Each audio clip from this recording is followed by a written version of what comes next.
Hey, Eagle fans, I'm Thomas Mott. Welcome to Philadelphia Eagles Now. Our mailbag video is presented by our friends at BetQL. Go to chatsports.com/EaglesQL/ use that discount code ChatEagles. Get 25% off any of their subscription offerings. More info later on in this video. It is the weekend. That means we jump into your mailbag questions. This might be the best mailbag video we've done based on your questions. Some really thoughtful and good ones here that I'm really excited to go ahead and answer for you guys today. Let's jump in right in with Dude Spaced, who said, Yo, Mott, there's a lot to be said about Jalen Hurts' usage. Do you think Howie Roseman is who he's saying, is giving the order to use Jalen Hurts that much in order to speed up the process of evaluation?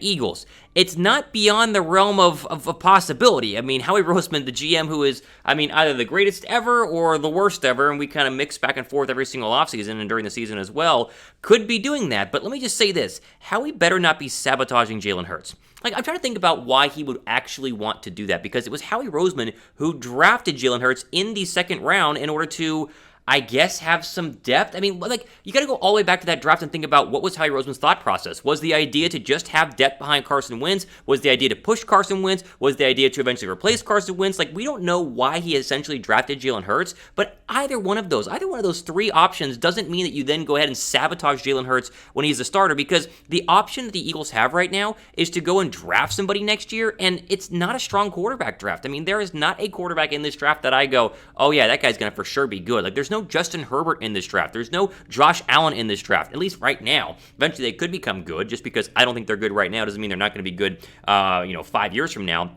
I think Philadelphia, if they are trying to rush Jalen Hurts, they're making a massive mistake, because I've said the ultimate goal for Philadelphia should be figure out if Hurts is good or not, using him properly, and then hope that he is good enough. That way you can spend 3 first-round draft picks on positions of need, right? Having to waste it on trading for Deshaun Watson, that rumor was thrown out again this week. I'm telling you, it's not going to happen. If it does, I'll be so shocked, but if it's not going to happen there, they're not going to go trade for anybody else. Your best bet for Philadelphia to be successful quick is to be able to use those 3 first-round draft picks on positions of need, not have to draft a quarterback and go through the whole process again, because no rookie quarterback is going to be able to win playoff games. There's no chance if the Eagles draft a rookie quarterback this offseason that they actually win in 2022. It's a forgotten year. It's a lost year. It's a rebuilding year, and we don't want that. We want to win right now with the talent that we have, and they have enough talent with a couple of additions to win right now. So hopefully he's not trying to sabotage Jalen Hurts, and hopefully we can start seeing that on Sunday when they start running the football, hopefully with Myles Sanders. Pin comment down below, answer this question. Grade Jalen Hurts the first 6 weeks of the year. Where are you at on the grade overall for Hurts? Still early. Still only had 11 starts this year, or 11 starts total in his career. Give me your grade, A, B, C, D, or F down below. Pin comment right now. All right, Jay Green says, do you think the fans are creating an underlying pressure when it comes to Myles Sanders' production? If we feed him 20 times and he averages 3 to 4 yards per carry, how would the fans, coaching staff react? You make a good point, because we've been clamoring for Myles Sanders, and if they go against the Raiders on Sunday and run him 20 times and he has 50 yards, then we're all going to say, why did you do that? But let's at least give Sanders a chance to be bad, right? They're not even giving him a chance to be bad or good. They're not even using him at all. And we talked about this entire week, how, against the Bucs, he had 1 carry in the first half. Against those last 5 games, he's had less than 5 carries in the first half. It just doesn't make sense. Prove to us, so I'm talking to Nick Sirianni right now, prove to us that running the football would be a bad idea. Prove it to us. I would be totally fine if the Eagles come out on Sunday and run the ball 20 times and lose because they weren't able to run the football, because at least it would show that they would be trying. Now, hopefully, if you run the football 15 times with Myles Sanders, you can eventually figure it out in game that you need to switch over to passing the football. You don't need to, lose on purpose. But at the same time, prove to us that Sanders isn't good. Prove to us that you can't run the football, because all you've proven to us is that you don't want to run the football, and then whenever you do, like we saw in the Bucs game, he's going to be great, he's going to gash you for 10 yards, then we all go, where was that? So I can see some pressure being created, but until they prove to us that this is not a good running football team, because I think it is, we're going to keep clamoring for it, and hopefully this Sunday is the difference maker. I predicted 15-plus carries in a video the other day. Hopefully I'm right. I really hope I'm right, honestly. I'm so tired of him getting 5 carries a game. It's the dumbest thing I've ever seen. Okay, before we get into some playoff predictions, people asking about the wild card spot. Again, shout out to our sponsor and friend for today's video, and that is BetQL. BetQL essentially is going to give you guys their best bets computer model and essentially get you inside the numbers in terms of winning actual money and betting on the proper football games. Because a lot of us bet with our heart. We go, oh yeah, I like the Eagles. I'm going to bet them. BetQL's best bet computer model actually scans 350,000 unique bets per year and gives you analytical evidence as to why you should or should not bet a certain game. They have their 5-star bets, 4-star bets, 3-star bets, 2-star bets, and they have helped me win a majority of my bets this year, 18-10 so far, and we give you the picks every single week, and I feel good about it again this week. If you guys want to jump in on all the great offerings that BetQL has, we have a great discount code using the link chatsports.com/EaglesQL/, and then use the discount code ChatEagles at payment for 25% off any of their subscription offerings. Link is down below me in the description box. Flo Misty, subscriber, fan of the channel, he says, I honestly think we can still make the wild card spot. Anyone agree? You know, I thought about this question first, and I went, no, there's no way. Like, I mean, right now, at 2-4, they're way out of the wild card picture. They have to start winning a lot of games. And then I looked at the current wild card standings, and like, yeah, the Rams are sitting there as the 5 seed at 5-1, and so obviously the NFC West is going to have 2 teams in there because the Cardinals are the 1 seed right now. Then you have the Saints, who are 3-2 coming off a bye, and the Vikings, who are 3-3. Philadelphia's 2-4. It means they're essentially 1 to 2 games out of a wild card spot. Like, the addition of the 7th seed in the NFC and AFC wild card is a huge difference for teams like Philadelphia, who've struggled early but could go on a run. Now, I think that they can get there. I saw comments in last week's Mailbag video saying I was crazy to think Philadelphia is an 8 or 9 win football team, but with the strength of schedule being as weak as it is, I think there's still a chance, and so I'm not crazy to think that they can't, but if they lose on Sunday at 2-5, it gets a little bit harder. Make sure you guys are subscribed, but while you're doing that, if you have already subscribed, I want to thank you guys for helping us get to 21K. Like, we do the Mailbag videos for you guys. That's kind of our little gift to you at the end of the week, is like, you get to ask a question, and I get to react, and you get your chance to be thrown up here on the channel. But the fact that 21,000 people have wanted to click the subscribe button to see me talk about the Eagles every single day it's not lost on me, and I appreciate each and every one of you guys, and so let's just keep growing. I mean, it's a lot of fun whenever we keep seeing that number go up. It'd be great to get to 22,000 subscribers here soon, but I wanted to say from the bottom of my heart, thank you to all 21,000.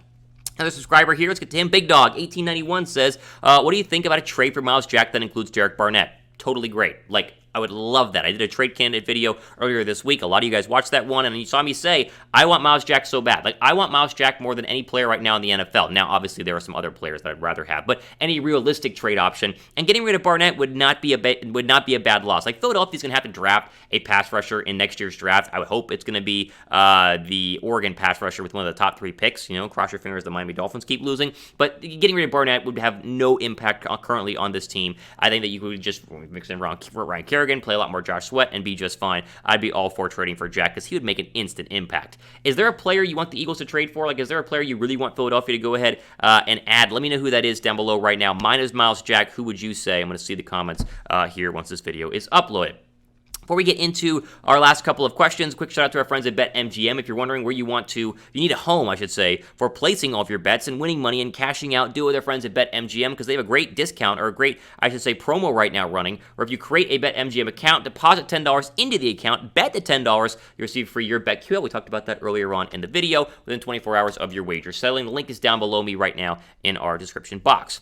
Okay, a couple more here. Brett N says, do you think the Eagles should play Hurts and Minshew next season and use the possible 3 first-round draft picks to strengthen other positions in the side, then maybe go after a free agent quarterback later on? Yes, essentially. I hope Minshew doesn't play next year. That means Hurts is playing, but I guess if Hurts, is trash the rest of the year, and you can try out Gardner Minshew. But your idea of using the 3 first-round draft picks to strengthen other positions is exactly right. I do think that the only free agent quarterback that they would possibly consider going after is Aaron Rodgers. Like, for me, the only free agent quarterback I go after is Aaron Rodgers. And Aaron Rodgers, I think, is going to go back to the Packers. Like, he seems very comfortable with Green Bay, and they're winning a bunch of games. Although, if we get to the postseason and Rodgers, has another bad coaching decision where they kick the field goal instead of go for the touchdown against the Bucs in the NFC title game, we saw that last year, then maybe, just maybe, he says, I'm out, pieces out, and leaves. And I think Philadelphia has a decent case and a decent offer for Rodgers. I don't think it would be his top choice, but you can go to Aaron Rodgers and say, okay, full control, which maybe Howie Roseman lets him do it, maybe he doesn't. Young head coach, and so Rodgers can kind of do what he wants. Strong defense-ish, I think.